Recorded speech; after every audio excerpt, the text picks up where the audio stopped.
Bonjour les lecteurs, on se retrouve pour 2 semaines de lecture ce coup-ci, parce que oui, j'ai loupé une semaine, je n'ai pas eu la possibilité de tourner ma vidéo. Donc, nous sommes partis pour le book haul. En premier achat, j'ai acheté d'occasion le tome 3 des Losers Fraternity de Jen Guerrieri et Océane Ganem. On est sur une romance universitaire qui est sortie chez Hugo Roman. En neuf, il est à 18 €. Je vous avoue que j'ai pas économisé des masses parce que je l'ai eu à 14 €, mais c'est toujours ça de prix. Il fait à peu près 400 pages. Et écoutez, ça termine la trilogie, donc très hâte. Ensuite, je passais souvent devant et à chaque fois, j'avais très envie de me le procurer. C'est enfin chose faite. Donc, concours de pâtisserie aux 4 cafés de Rachel Roland, qui est sorti aux éditions Nami. C'est ce livre-ci en format poche pour 8,90 € et à peu près 400 pages. J'ai lu un livre de cette même autrice, c'était Bienvenue aux 4 cafés ou quelque chose comme ça, et j'avais bien apprécié, c'était très sympa. Très doudou, très cosy, avec des chats, bien sûr qu'on aime ce genre de lecture. Celui-ci, je l'ai vu passer sur un compte BookTok et il m'a terriblement donné envie. C'est La librairie des rêves les plus fous de Gracie Page, qui est sorti chez Robert Laffont, donc ce livre-ci. Et écoutez, il est tout petit, il est très court, mais franchement, j'avais trop envie de le lire. Il fait même pas 350 pages. Bon, pour 19,90 €, donc oui, c'est cher. Mais pour le coup, celui-là, il était dans ma tête, j'arrêtais pas d'y penser, donc j'ai fini par l'acheter. Est sorti également le tome 1, Lutter de Sloane St. James. C'est ce livre-ci, donc, chez Saxus Romance. Pour les tropes, on est sur un pompier ambulancière, un seul lit, romance au travail, petite ville. Et c'est 2 cœurs sur 3, donc je pense que ce sera assez spicy. Celui-ci, il est au prix de 16 € pour à peu près 400 pages. J'ai très hâte de le découvrir. Lors d'un petit passage chez Nose, je suis tombée sur Paris-Hollywood de Cécile Muri chez Flammarion et il était à 4,50 €, donc je me suis dit je vais le prendre. J'ai bien aimé la 4e de couverture, on est sur une romance entre une journaliste ciné pour un hebdo culturel et un acteur. Je pense que ça va être très sympa à lire cet été.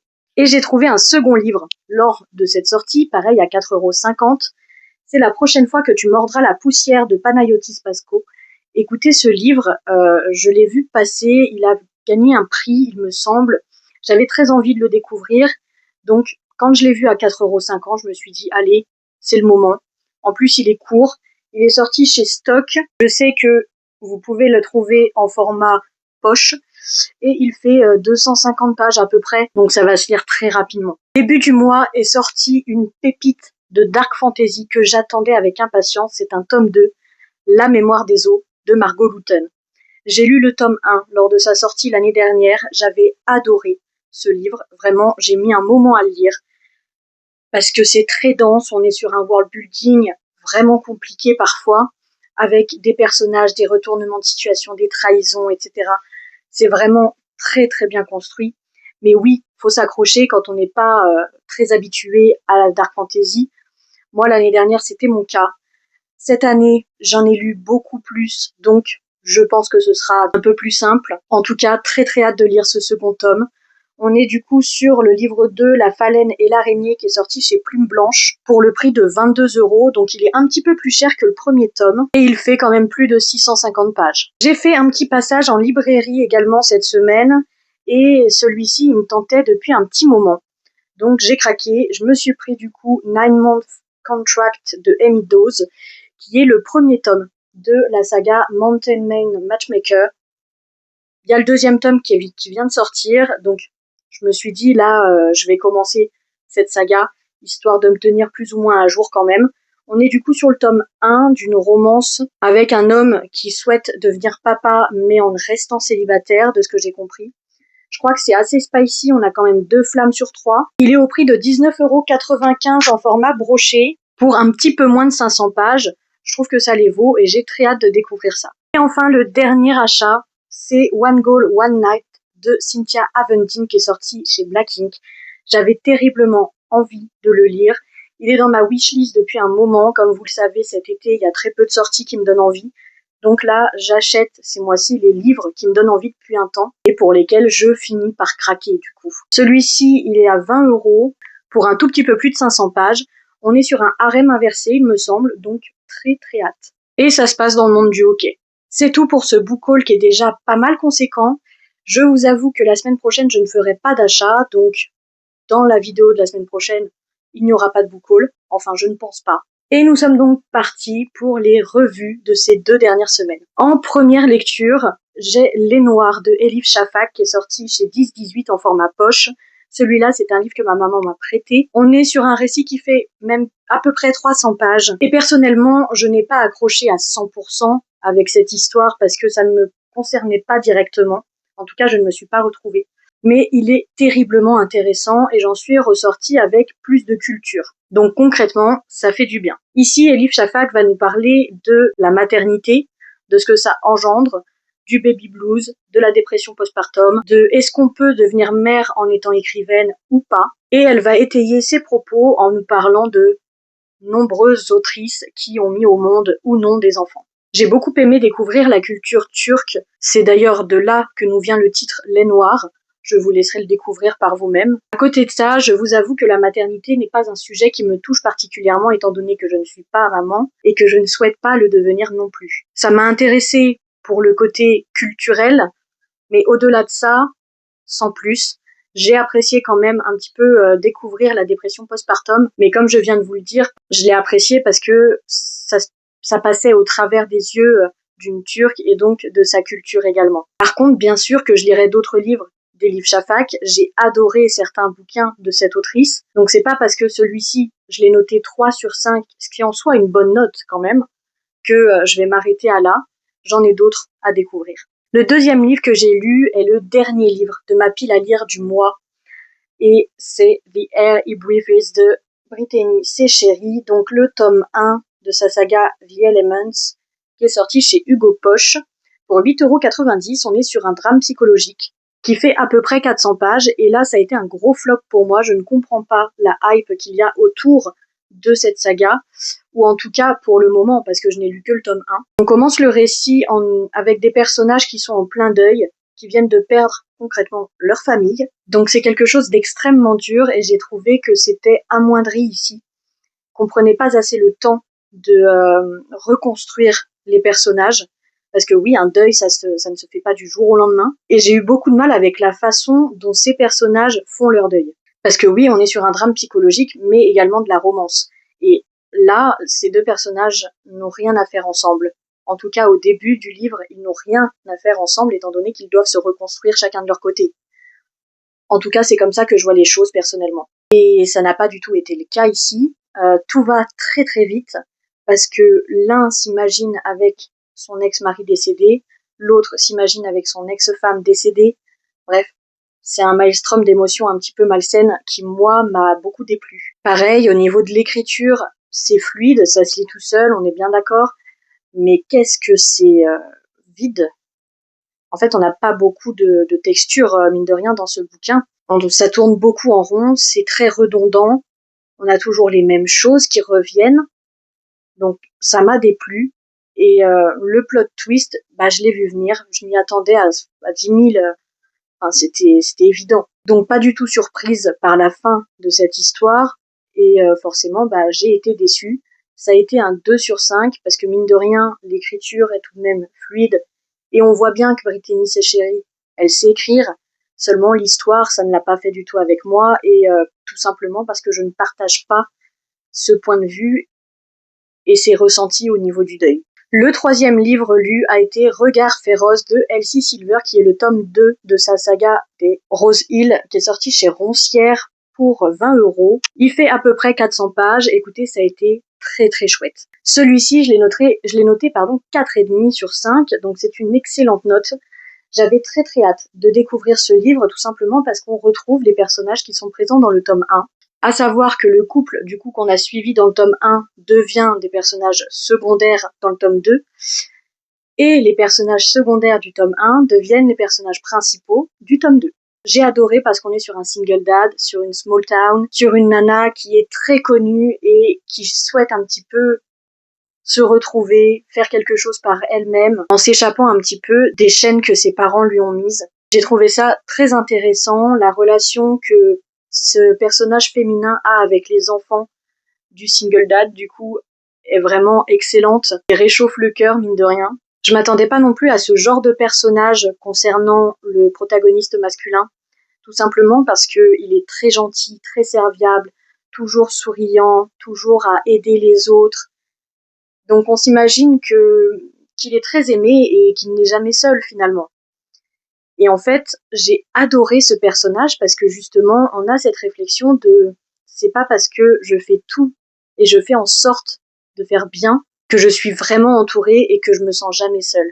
Donc il a un peu le même ressenti de solitude que cette star qui fuit les projecteurs et ça m'a semblé assez drôle parce qu'ils évoluent pas du tout dans le même milieu, quoi. Également, cette star, elle a un perroquet que j'ai trouvé absolument incroyable, qui nous sort des petites joutes verbales à tout bout de champ, qui sont très drôles. Et je trouve que ça apportait vraiment un plus à l'histoire. J'ai ensuite tiré au sort Willow Lake de Alicia Garnier. J'avais adoré le livre qu'elle a écrit qui s'appelle Amber Falls.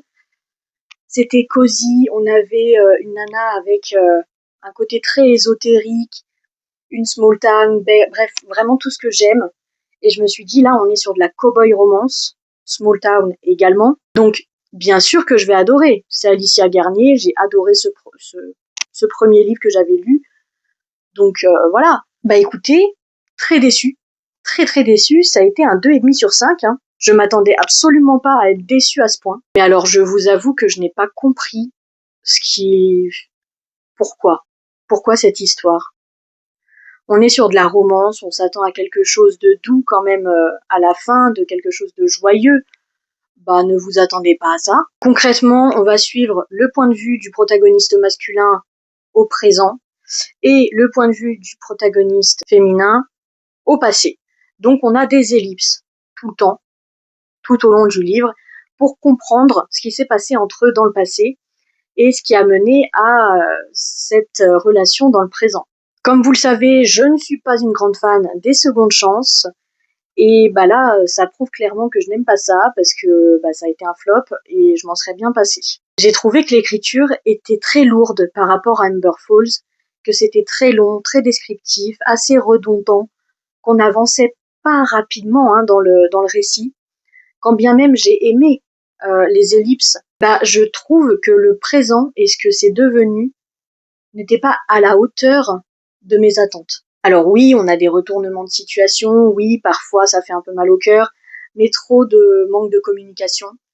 Moi, ça me saoule très rapidement parce que là, c'était trop pour moi. À un moment donné, il faut savoir l'ouvrir, il faut savoir dire les choses, les gars.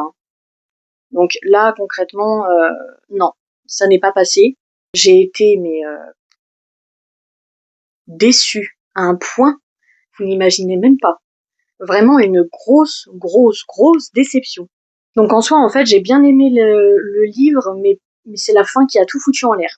Comme vous l'avez vu dans le book haul, j'ai acheté La librairie des rêves les plus fous de Gracie Page et je l'ai également lu. Ça a été incroyable, une super lecture que j'ai notée 4,5 sur 5. Vraiment, j'ai passé un agréable moment que je vous recommande à 100% pour l'été, c'est parfait. On est sur une petite nana qui vient de rater ses examens de fin d'année alors que c'est une psychorigide, elle est contrôle fric H24.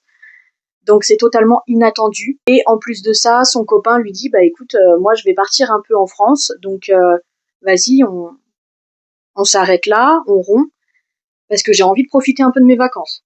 Donc la petite demoiselle, elle s'en prend plein la gueule au début des vacances. Sa tante, elle tient une librairie en bord de mer et elle lui propose de venir l'aider dans sa librairie, chose qu'elle accepte étant donné qu'elle n'a pas grand chose à faire d'autre pendant ses vacances. Elle va donc se retrouver dans un petit village, ce qui détonne complètement avec sa vie dans la grande ville, faire la rencontre de nombreux personnages absolument géniaux et parfois un peu rocambolesques, et également apprendre à gérer une librairie et donc un commerce, ce qui est très sympa.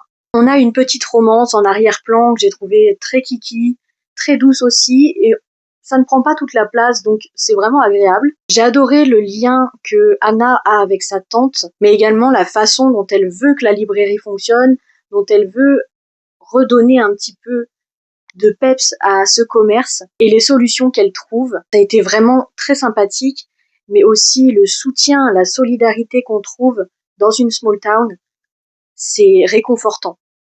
Donc oui, c'est un livre parfait pour cet été Et franchement, je le recommande à 100%, je l'ai noté 4,5 sur 5, c'est pas pour rien. Pareil, j'ai lu le tome 3 des Losers Fraternity, j'ai enfin terminé la trilogie. Comme je vous l'ai dit dans le book haul, romance universitaire, j'avais très hâte de retrouver les personnages qui forment cette adelphité, les Losers, ils sont absolument incroyables, tous avec leurs particularités et attachants au possible. J'avais un petit peu peur pour ce 3e tome parce qu'on est sur des personnages que j'avais du mal à cerner.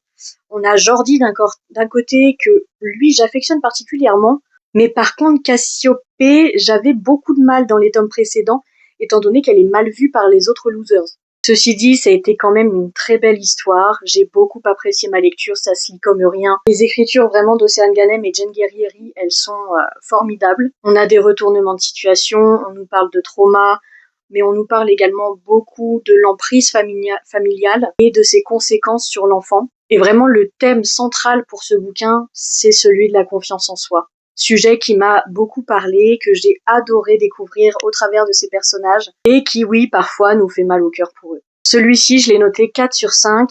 Je suis un peu triste, je vous avoue, de quitter cette trilogie, parce que je me suis beaucoup attachée à ces personnages, et celui-ci, il était fort en émotion, mine de rien, donc ouais, ça me fait un petit pincement au cœur. Et enfin, dernière lecture, c'est For the Throne de Hannah Whitten, qui est le tome 2 de la duologie. Donc j'ai terminé cette duologie, ça y est. Celui-ci, il est sorti il y a pas longtemps, j'ai tiré au sort. Écoutez, ça faisait longtemps que j'avais pas lu de fantasy. Là, on est quand même plus sur de la dark fantasy, je vous avoue. Attention au trigger warning. Pour la note, ça a été un 3 sur 5, je vous explique du coup pourquoi. Le premier tome, j'avais eu beaucoup de mal à accrocher avec l'écriture. Je me suis dit, on va quand même tenter le deuxième, de toute façon, il y a que 2 tomes. Donc, j'ai envie de découvrir quand même la suite de l'histoire, alors vas-y, on essaie. C'est chose faite, j'ai adoré l'histoire. Concrètement, je l'ai adorée. Par contre, je ne me suis pas attachée aux personnages. Je pense qu'on ne les décrit pas assez dans leurs émotions. Mais j'ai adoré l'intrigue, j'ai adoré un petit peu cette histoire entre ces 2 sœurs jumelles qui se retrouvent dans 2 mondes différents et opposés et qui cherchent à se retrouver et à se sauver l'une et l'autre. C'était vraiment intéressant, vraiment sympa à lire. Le world building est assez bien construit, assez complexe aussi, mais par contre, comme le tome 1, l'écriture catastrophique, quoi. Ça ne l'a pas du tout fait avec moi, j'ai trouvé ça très long, très descriptif, parfois assez répétitif, et ça manquait d'une fluidité qui, moi, m'a beaucoup déplu dans ma lecture, ce qui fait que j'avais du mal à avancer, et donc que j'ai mis quand même plusieurs jours à lire ce bouquin, alors que j'aurais pu, s'il avait été écrit de manière plus fluide, le lire, je sais pas, en 2 jours, ce qui n'a pas été le cas du coup. Donc je vous avoue que cette écriture, elle a un peu fait baisser la note, ouais. Les personnages, pareil, je les trouve géniaux en soi, mais pas assez de description en termes de sentiments, des émotions qu'ils peuvent ressentir. Et finalement, le point de vue de Red, donc une des 2 sœurs, ici, il était pas si important que ça, et moi, ça me saoulait plus qu'autre chose. J'avais envie d'avoir le point de vue de Neve et basta. Parce que c'est sur elle qu'on se concentre dans ce tome 2. Alors oui, elle a quand même son importance, hein, je vais pas dire le contraire, mais j'aurais aimé qu'on se concentre davantage encore sur le personnage de Neve. Pareil, j'ai beaucoup de questions qui sont restées sans réponse quant au personnage de Solmir, qui est un des anciens rois déchus. Au final, on ne sait pas vraiment ce qu'il a fait. On ne sait pas vraiment pourquoi il a été déchu. Enfin, du coup, j'ai un peu un manque de réponse là-dessus qui m'a posé souci à la fin de ma lecture où je me suis dit, bon, on saura pas, tant pis. C'est tout pour mes lectures de ces 2 dernières semaines. Je trouve que c'est vraiment pas mal. On est sur une vidéo un peu conséquente, hein, mais je vous avoue que la semaine prochaine, il n'y a aucune sortie qui me tente. Donc, on va passer directement à ma pile à lire pour le mois d'août. Comme vous le savez, je fais un challenge pour l'été et donc j'ai sélectionné 5 livres ce mois-ci pour le challenge. Donc, on a en premier Sorcière de sang qui est le tome 2 de Ivy Asher qui est sorti chez Moonlight. C'est le tome 2 de l'héritage de Lennox Osseous. C'est un livre en format relié que je trouve magnifique, mais bon, le prix aussi, hein, il est à 29,99 €. J'ai adoré le premier tome, on est sur un petit livre, ça se lit très rapidement. Donc écoutez, je pense que ça va se lire très vite aussi, et j'ai très hâte de découvrir cette suite. De chez Lost Kingdom, j'ai La Cour de l'hiver qui est le tome 1 de Krista Street, donc le tome 1 des secrets du givre et de la neige. Je l'ai en format broché, on est sur les tropes Enemies to Lovers, élus, pouvoir caché. C'est pour public averti et on est sur 2 flammes sur 4.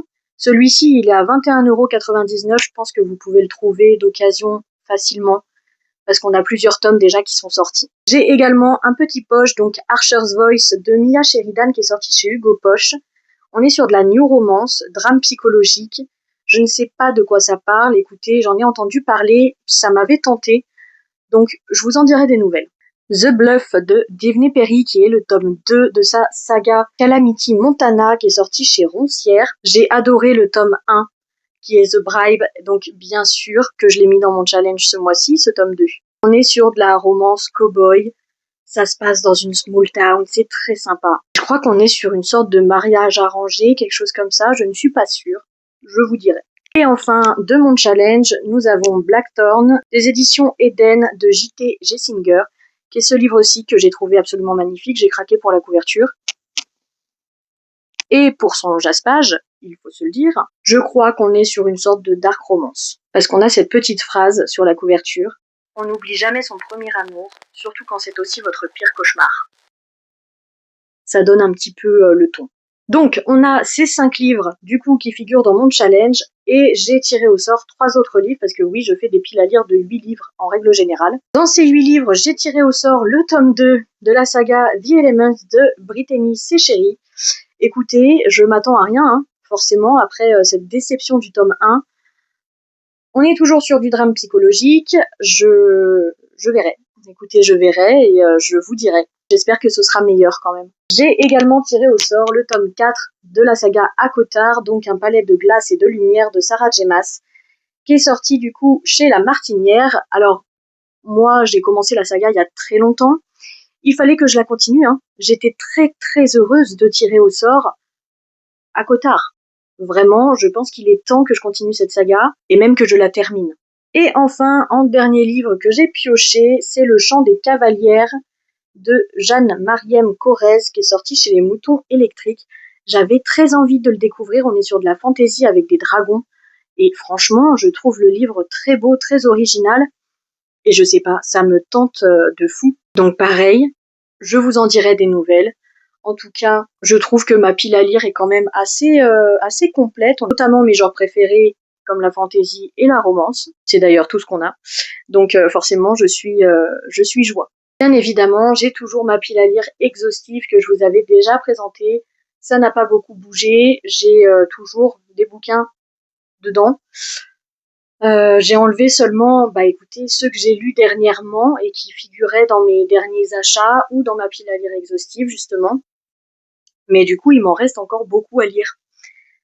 Donc, je n'ai pas ajouté de livres à cette pile exhaustive, mais elle est toujours là, je la continue. Donc, oui, ce mois d'août, je vais lire les 8 livres de ma pile à lire, mais je pense que j'en lirai d'autres et du coup, ce seront des livres que je tirerai au sort dans ma pile à lire exhaustive. Dites-moi un petit peu ce que vous lisez en ce moment, si vous avez lu certains livres que je vous présente ou que je vais lire prochainement. En attendant, j'espère que vous allez bien, que vous aimez toujours autant mes vidéos et je vous fais plein de bisous et à bientôt.